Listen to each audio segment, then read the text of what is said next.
Hai, selamat datang ke channel Cikgu Zustira iaitu Cikgu Sejarah anda. Okey, pada kali ini kita akan belajar bab 8 tingkatan 4 iaitu pilihan raya. Mari sama-sama kita belajar apa itu pilihan raya yang telah berlaku di Persekutuan.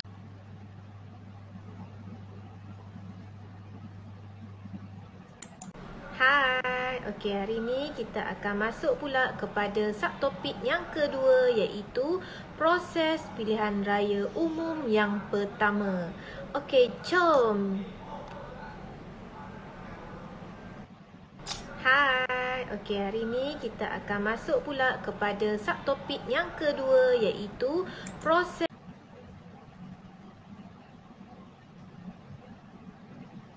Okey, tahukah anda rundingan sebelum pilihan raya umum telah berlaku? Telah berlakunya rundingan sebelum pilihan raya umum kita yang pertama, yang besar tu, okey, ada berlakunya rundingan. Okey, jom kita tengok rundingan apakah itu.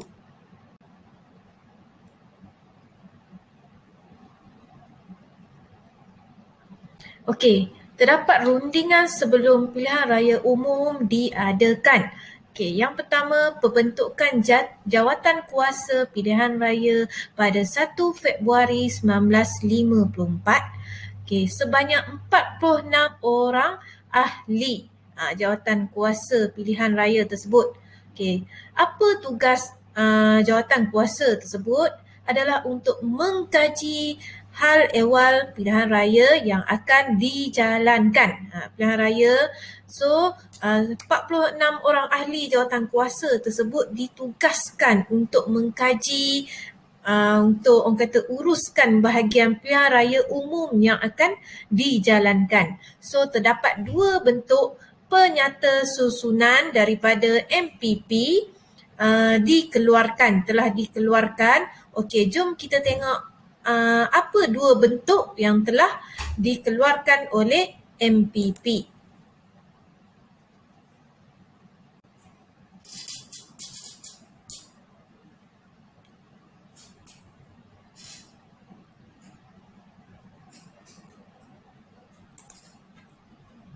Okey, kita tengok bentuk yang pertama. Okey, sekejap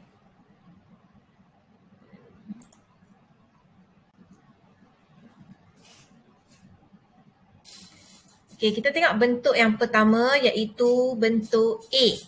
Okey, ada dua bentuk yang dikeluarkan oleh MPP. Okey, bentuk A dan bentuk B. Okey, kita tengok. Dia persamaan dia nak sama je. So, senang kamu nak ingat. Okey, kamu tengok. Bentuk A, bentuk B. Okey, satu orang speaker sahaja. Nampak? Satu speaker. Okey, 3 orang ahli dilantik. Bentuk B pun 3 orang ahli akan dilantik. Okey, 11 orang wakil daripada negeri.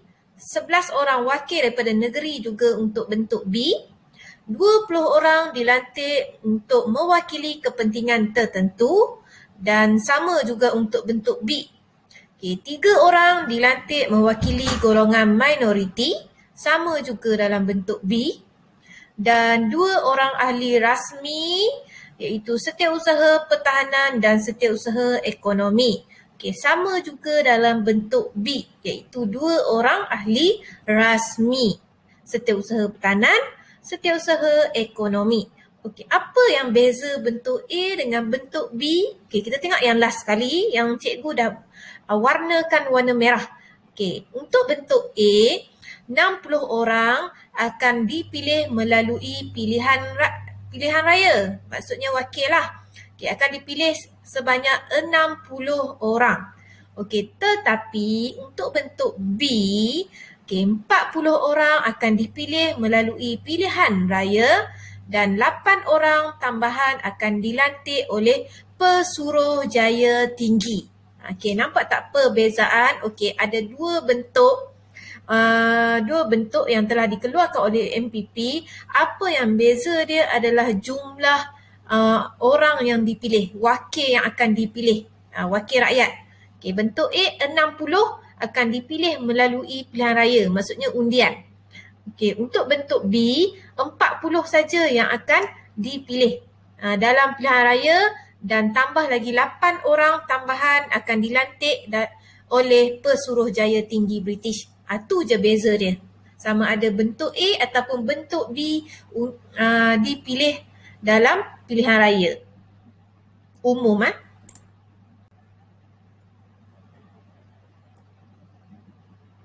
So, yang kedua, apa yang berlaku? Okey, berlakunya orang kata peristiwa lah, iaitu rombongan ke London. Nampak tak cikgu dah letak gambar sikit? Okey, rombongan ke London pada 21 April 1954. Kamu tengok lagi 3 tahun nak merdeka ni. Okey, siapa yang pergi London tu? Okay, kita tengok. Okay, orang yang pergi London adalah Tengku Abdul Rahman, T.H. Tan Chen Lock dan Datuk Abdul Razak Hussein. Okay, cikgu suka sebut Tengku Abdul Rahman and the gang. Pergi ke London. Okay, kenapa dia nak pergi London? Sebab apa?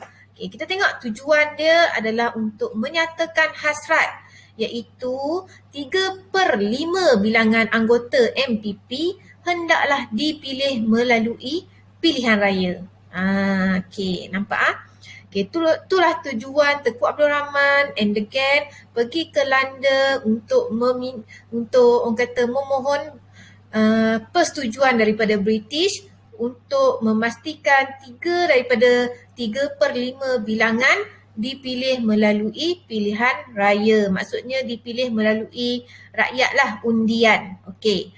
So kita tengok berlakunya pertemuan di London dengan pertolongan Lord. Tengku berjaya bertemu dengan ahli Parti Konservatif dan Parti Liberal dan membuat kenyataan tentang hasrat mereka melalui akhbar kepada rakyat British dan ahli Parlimen.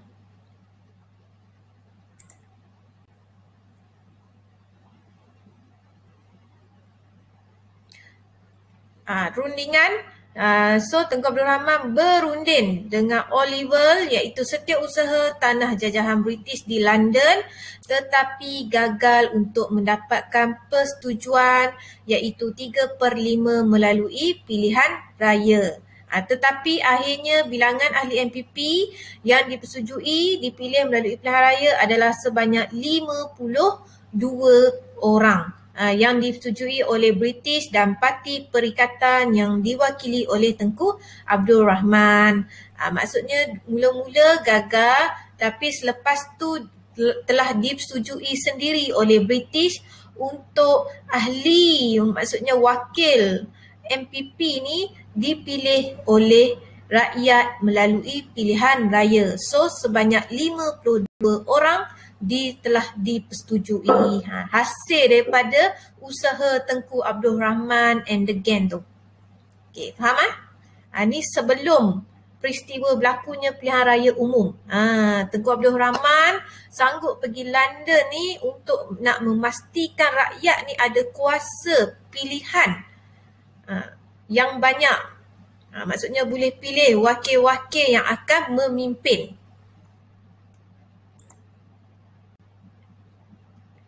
Okey, seterusnya kita tengok.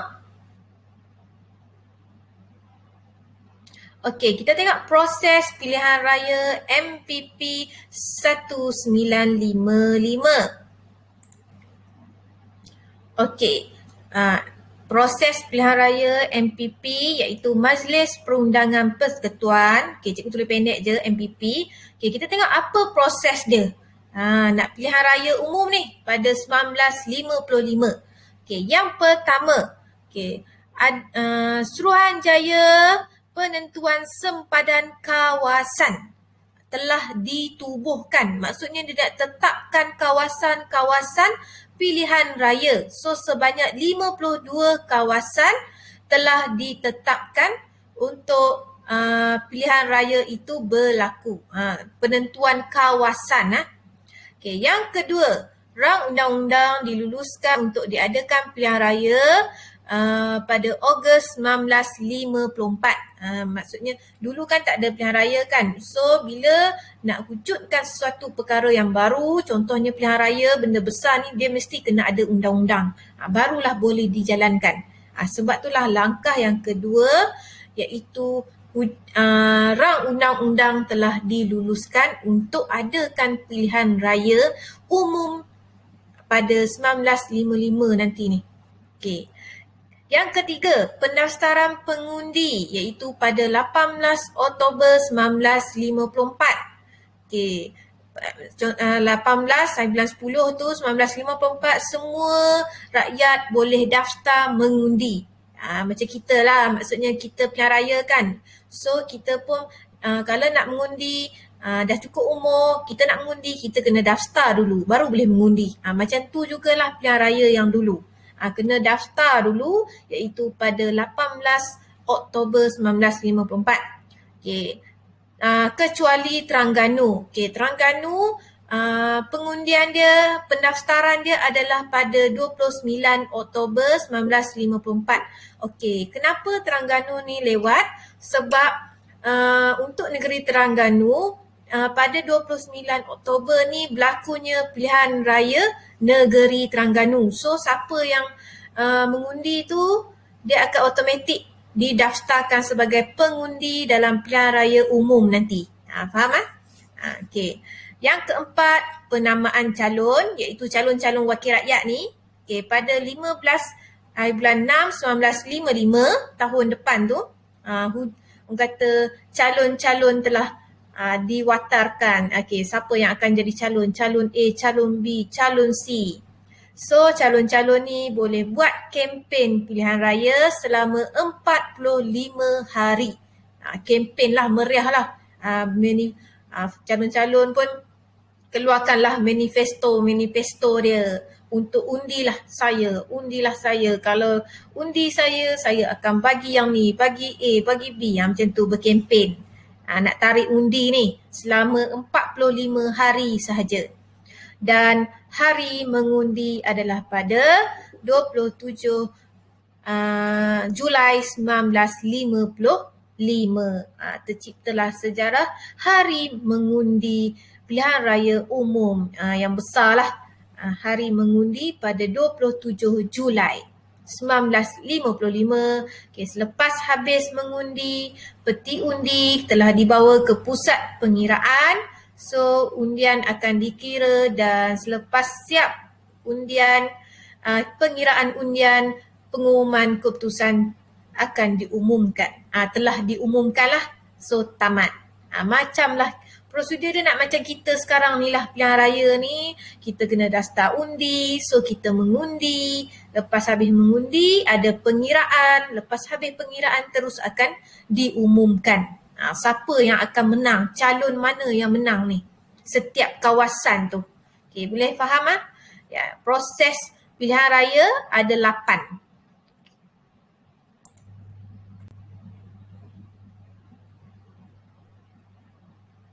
So kita tengok keputusannya. Cen. Okey, apa keputusan pilihan raya MPP pada 1955? Okey, kamu boleh tengok parti perikatan iaitu UMNO, MCA, MIC bergabung 3 ni menjadi parti perikatan telah menang besar. Okey, kita tengok kerusi yang dia menang 51 kerusi daripada 52 calon, 52 kerusi ni. Okey, 51 parti perikatan telah menang. Satu je kalah, iaitu Parti Islam Setanah Melayu telah menang 1 kerusi. Okey, nampak tak? Betapa hebatnya bila zaman dulu dia telah bergabung 3 parti ni, 3 parti dan membawa kepada wakil 3 kaum, telah membawa kepada kemenangan yang besar. So kamu kena ingatlah untuk keputusan pilihan raya MPP ni, siapa yang menang iaitu Parti Perikatan 51/52 kerusi telah menang pilihan raya umum 1955.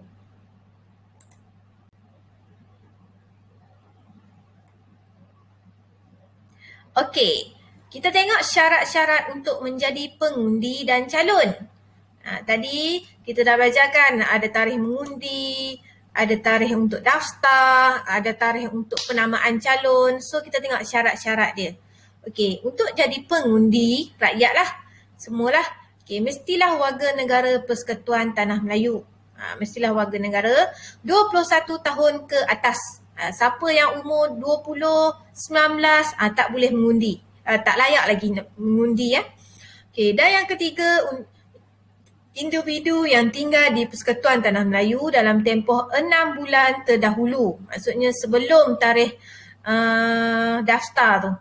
Dari tarikh 17 Oktober 1954 atau 28 Oktober untuk negeri Terengganu layak untuk memohon sebagai pengundi. Tarikh sebelum nak daftar tu maksudnya dalam tempoh 6 bulan mesti duduk dekat Persekutuan Tanah Melayu. Bukannya duduk dekat negara lain. Faham? Tu barulah layak untuk menjadi pengundi. Okey, kita tengok calon. Okey, untuk calon, wakil rakyat ni, mestilah warga negara Persekutuan Tanah Melayu 21 tahun ke atas, tinggal di Persekutuan dalam tempoh 12 bulan sebelum penamaan calon tadi. Dia mesti dah tinggal dalam setahun tu. Dan berpengetahuan dalam bahasa Melayu dan bahasa Inggeris. Yang tu bolehlah menjadi calon. Sesiapa yang ada orang kata cukup syarat-syarat ni, dia boleh jadi calon. Tak ada masalah.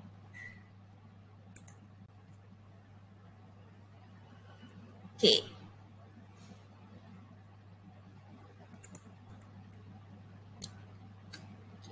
Seterusnya kita terbang ke Sarawak.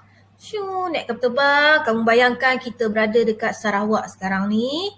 Okey, dekat Sarawak ada pilihan raya di Sarawak, iaitu pilihan raya tempatan yang pertama. Okey, kawasan dia di kawasan Kuching, Municipal Council KMC 1956. Okey, telah adakan pilihan raya di 9 kawasan di Kuching, Sarawak.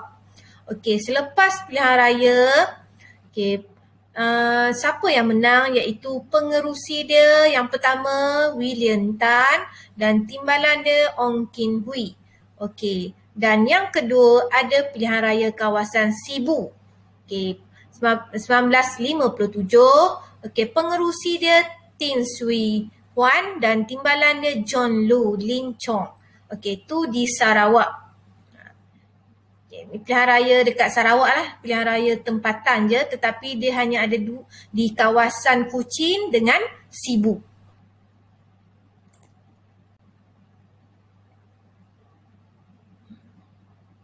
Okey, kita tengok pilihan raya di Sabah.